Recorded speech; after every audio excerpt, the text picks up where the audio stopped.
പിന്നെ അംബിക എന്ന സ്റ്റാറാണ്. മോഹൻലാലിനെക്കാട്ടും കൂടുതൽ റെമ്യൂണറേഷൻ അന്ന് അംബിക മേടിച്ചു എന്നാണ് അന്ന് തന്നെ ഇവരൊക്കെ തമ്പി കാണാനൊക്കെ പറയാറ്. പക്ഷെ റിലീസ് കഴിഞ്ഞ് ഹിറ്റായി കഴിഞ്ഞപ്പോൾ ലാലേട്ടൻ എനിക്ക് തോന്നുന്നു അന്ന് 1,00,000 പോലും ഇല്ലാന്ന് തോന്നുന്നു ലാലേട്ടൻ റെമ്യൂണറേഷൻ. അംബികയ്ക്ക് എനിക്ക് തോന്നുന്നു ലാലേട്ടന്റെ ഒക്കെ കമലഹാസന്റെ ഒക്കെ ഹീറോയിനൊക്കെ ആയിട്ട് അഭിനയിക്കുന്നതുകൊണ്ട് അവർക്ക് ഇവര് ലാലേട്ടനെക്കാട്ടും താരമൂല്യം ഉള്ളവരുണ്ടോണ്ട് ആ ടൈമില് ഒരു ടോപ്പ് ഹീറോയിനും കൂടി ആയിരുന്നല്ലോ. അതുപോലെ പറയേണ്ട പേര് രതീഷ്. ഇന്ന് നമ്മൾ കണ്ടു കഴിഞ്ഞാൽ സിനിമയിൽ ഒരുപക്ഷെ ലാലേട്ടനെക്കാട്ടും കൂടുതൽ സീൻസ് ഉള്ളത് രതീഷിനായിരിക്കും. നമുക്ക് അതിൽ ഹീറോ ആരാ വില്ലൻ ആരെന്ന് പറയാൻ പറ്റില്ല.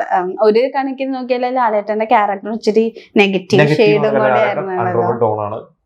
ആ ക്യാരക്ടർ വിൻസെന്റ് തോമസിന് വേണ്ടി എന്താ പറയാ സ്വാർത്ഥതയ്ക്ക് വേണ്ടിയിട്ട് ചെയ്യുന്നു. അപ്പുറത്തെ പൊളിറ്റീഷ്യൻ ആളുടെ കരിയറിന് വേണ്ടിയിട്ടും ചെയ്യുന്നു. ശരിക്കും ഇത് സിഡ്നി ഷെൽട്ടന്റെ ഒരു ഇംഗ്ലീഷ് നോവലാണ്. ഒരു ഇംഗ്ലീഷ് നോവലിന്റെ ഒരു വക്കീലിന്റെ ഒരു കഥാപാത്രം ആ ഒരു ലേഡിയുടെ ലൈഫിലോട്ട് വരുന്ന 2 പുരുഷന്മാർ, അങ്ങനെ ഒരു നോവലാണ്. പണ്ട് വായിച്ചിട്ടുള്ള നോവലാണ് ഈ സിനിമ. ഈ നോവലാന്ന് അറിഞ്ഞപ്പോ അന്ന് വായിച്ചിട്ടുണ്ട്. പക്ഷെ ആ നോവലിനൊക്കെ കുറെ മാറ്റങ്ങൾക്ക് വരുത്തി മലയാളിവൽക്കരിച്ചിട്ടൊക്കെയാണ് ചെയ്തത്.